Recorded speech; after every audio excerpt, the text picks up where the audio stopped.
আরে ফোনে তো টিয়া বেশি কাটে এখন বুঝলাম না কি সিম কিনলাম সিম তো ঠিক আছে টিয়া তো বেশি কাটে এ ভাই কোন কি সিম কিনলেন এত টাকা কাটে?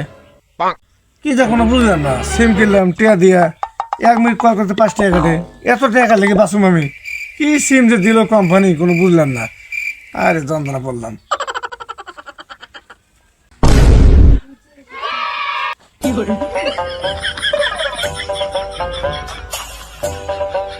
দেখে তো মনে হয় কি টিয়া পয়সা লাগবে নাকি হ্যাঁ আমার খারাপ চোখা কি চাও ভাই দেখে তো মনে হইতে তো অসহায় দেনছে 10টা দিয়ে বিদায় করে দেনছে। হ্যাঁ দে তো আসা মনে হয় 10 টাকা দিই নাকি যাই গরিব মানুষ কই থেকে না হে ধ্যাৎ, আপনি কার গাড়িতে পেয়েছেন জানেন? এটা আমার গাড়ি, টিয়া পয়সা চাইছি আপনার কাছে। হারান। পাগলা ছাগল, হারান। আল্লাহর পাগল ছাগল যে কোন দিকে আহে আমার গাড়িতে না আমার এটা দেশ